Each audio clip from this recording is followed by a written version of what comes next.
Before the Pilgrims came on the Mayflower, we were here. Before the first cannons fired in the Revolutionary War, we were here.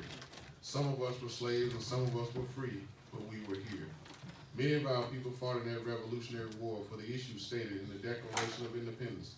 We hold these truths to be self-evident, that all men are created equal, that they are endowed by their Creator with certain unalienable rights, that among these rights are life, liberty, and the pursuit of happiness. Most of our names have been forgotten by now. For the majority of us were slaves. We were listed only as property, not people. We could not write our own names because we didn't know how to write. And now it seems time has forgotten our names. Yet we have a great history in this country. Ours is a heroic history of survival.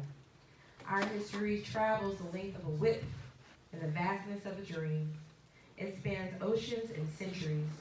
It is the history of the human spirit's quest for freedom. It is the history of our souls. We begin in Africa, though most of us don't know where our ancestors were when they were kidnapped and brought across the ocean as slaves. We know the slave ships were overcrowded and our people were abused. The sight was terrible. One man who worked as a slave ship captain knew the sight well. He grew to hate the slaving business and wrote a song we still sing today. His name was John Newton, and the song is Amazing Grace. He wrote it one stormy night when it seemed that the ocean would swallow him and all his ship with hundreds of slaves whole.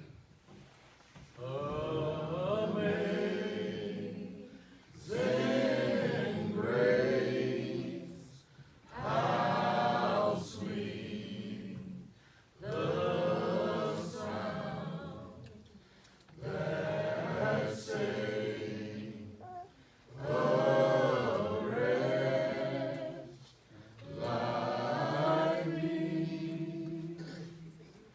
I was lost, but now I'm found. Was blind, but now I see. The names of the slaves on Mr. Newton's ship were African, and most received new names once arriving at their destination. Their own children did not have African names and were raised speaking English. They had names like Frederick, or Harriet, or Nathaniel. Perhaps you have heard of Nathaniel Nat Turner, who led his fellow slaves in a dangerous and bloody rebellion. I was born the property of Benjamin Turner. I had a vision, and I saw white spirits and black spirits engaged in battle. The sun was darkened, the thunder rolled in the heavens, blood flowed in the streams, and I heard a voice saying, "Such is your love, such you are called to see, and let it come rough or smooth, you must surely bear it." Nat Turner and many other slaves were executed after this rebellion, but many people, white and black, were listening anew to the message of slaves and former slaves. Many people wanted to abolish slavery, to get rid of it. They were called abolitionists. One of the most important men of our race was Frederick Douglass. Like Nat Turner, he was born a slave, but he ran away from his master and became a great speaker for the abolitionists. Standing before large audiences like this one, he would tell about his childhood and about the evil of slavery. My mother's visits to me were few, brief, and mostly made in the night. Yet I shall never forget her expression when I told her I had no food since morning and that the mistress meant to starve the life out of me. There was pity in her glance at me. She gave me a large ginger cake. That night I learned that I was not only a child, but somebody's child. The sweet cake my mother gave me was in the shape of a heart. On my mother's knee, I was a king upon his throne, but my triumph was short. I dropped off to sleep and waked in the morning only to find my mother gone. I do not remember to have seen her after this. I learned after my mother's death that she could read, that a field hand should learn to read in any slave state is remarkable, but the achievement of my mother, considering the place, was extraordinary. Sometimes I feel like a motherless child.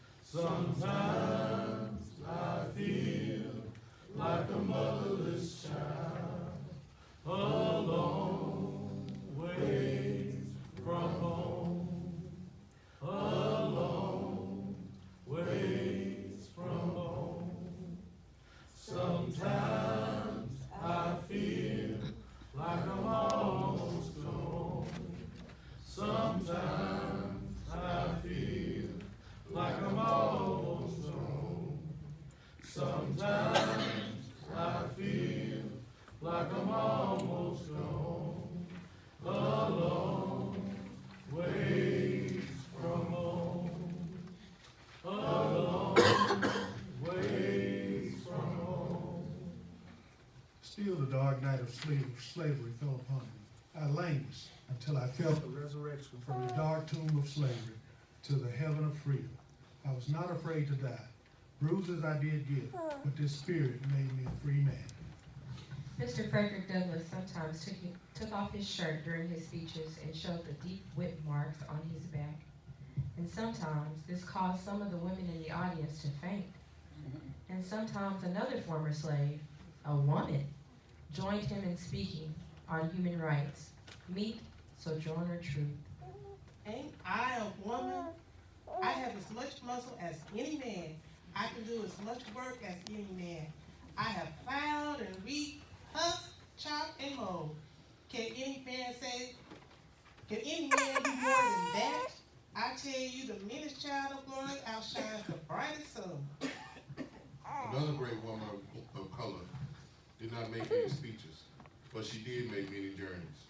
She herself had run away to where freedom was, but returned time and again to the slave world to rescue other slaves. She took them from one hiding place to another, using what we call the Underground Railroad. The Underground Railroad was not a real railroad with tracks and trains. It consisted of many safe houses where runaway slaves would stay on their way to freedom. Some call Harriet Tubman Moses, like Moses of old. She led slaves to a promised land.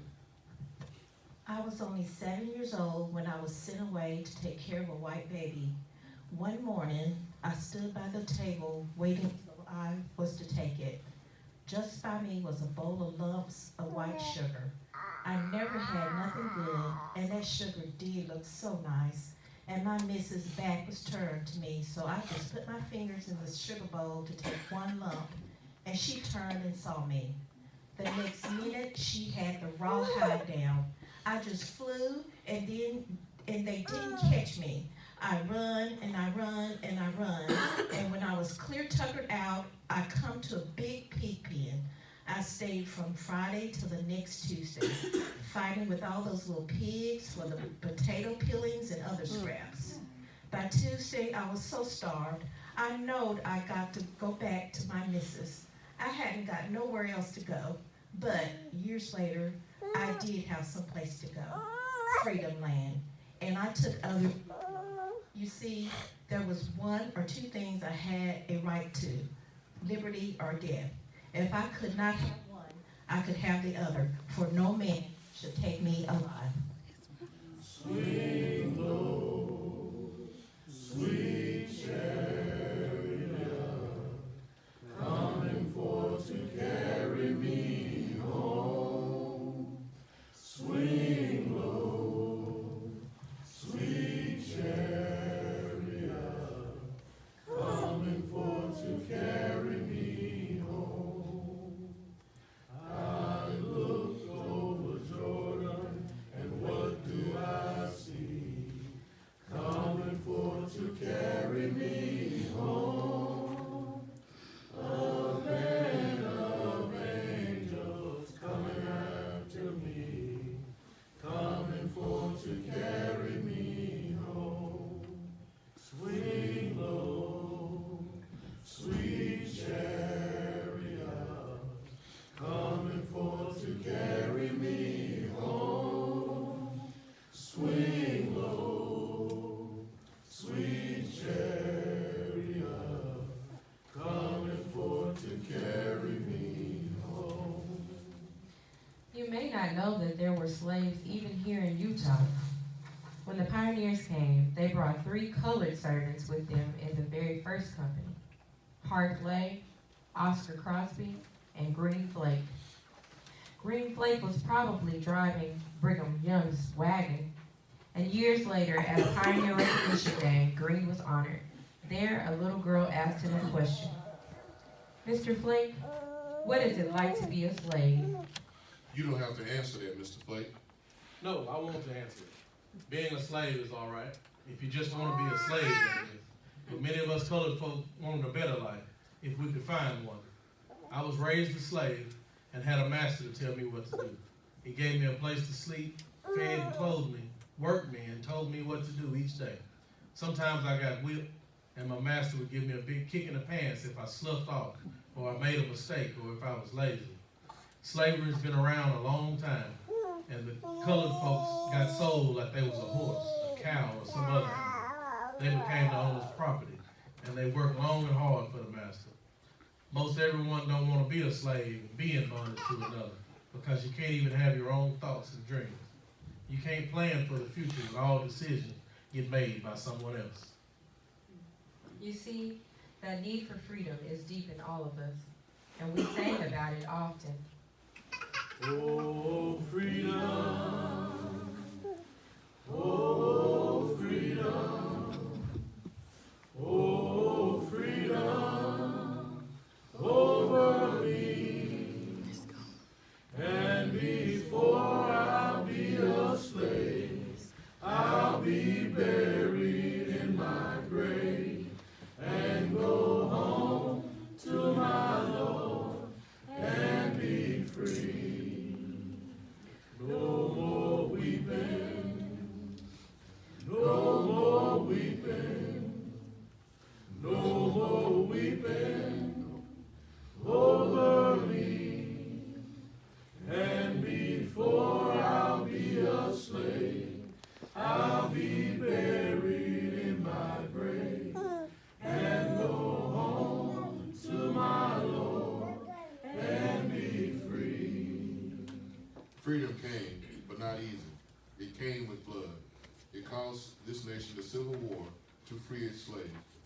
Many of our race fought in that war too, and after it was over, we were emancipated. But we had new challenges. Most who had been slaves still couldn't read or write. We didn't have good schools, and we sure didn't have money. Some still farmed the ground that farmed the slaves, though now they could sell the crops they raised. Others moved elsewhere in search of a better life. Some found it, and some found only sorrow and trouble. Nobody knows the troubles I've seen. Nobody knows my sorrow. Nobody knows the troubles I've seen. Glory, hallelujah. Sometimes I'm up, sometimes I'm down. Oh, yeah, Lord. Sometimes I'm almost to the ground. Oh, yes, Lord. Nobody knows the troubles I've seen. Glory, hallelujah.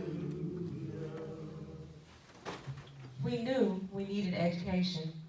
We needed a vision of what we could be, not just a memory of what we'd seen or what we'd been. There were many who built schools to educate the freed slaves and their children. One of the great ones was Mr. Booker T. Washington. He founded Tuskegee Institute. He laid a foundation others would build on. Good people are still working and building to ensure that opportunities for education will be equal for white and black alike, and that all races will have equal say in the government. And poverty-stricken white men to vote. It prevented black men in the same position from voting. It will become apparent that the white man who begins by cheating a Negro out of his ballot soon learns to cheat a white man out of his. Booker T. Washington was famous in his day and respected, but full freedom was still a long ways off for us. So there came a time when it was necessary to stand up for civil rights, or, in one case, refuse to stand up. Meet Rosa Parks. On December 5th, 1955, was one of the memorable and inspiring days of my life. History records this day as the beginning of the modern civil rights movement that transformed America and influenced freedom revolutions around the world. I had been arrested 4 days earlier in my hometown of Montgomery, Alabama, for refusing to get up and give my seat up on the city bus to a white man, which was a much resented customary practice at that time. Martin Luther King said of me and others, when the history books are written in the future, somebody will have to say, there lived a race of people, of black people, fleecy locks, and black complexions, of people who had a moral courage to stand up for their rights. And hereby they injected a new meaning into the veins of history and civilization. There'll be singing. There'll be singing. There'll be singing over me. And before I'll be a slave, I'll be buried in my grave and go home to my Lord and be free. These are only a few names from history, a few words. There are so many others now, poets, musicians, artists, doctors, politicians, lawyers, professors. We call ourselves African Americans because we cherish our heritage in its completeness, African and American. We were here, and we still here, building lives and legacies. People, perhaps no one helped us realize our worth and our dreams quite like the Reverend Martin Luther King Jr. I am in Birmingham because injustice is here. I am compelled to carry the gospel of freedom beyond my own hometown. I cannot sit idly by in Atlanta and not be concerned about what happens in Birmingham. Injustice anywhere is a threat to justice everywhere. I have a dream that someday my 4 little children will be judged not by the color of their skin, but by the content of their character. I have a dream today. I have a dream today too. I hope each of you has a dream. And I hope each of you has the knowledge that your dreams can come true. So dream high and lift up your heads and dream high. And lift every voice and sing. Lift every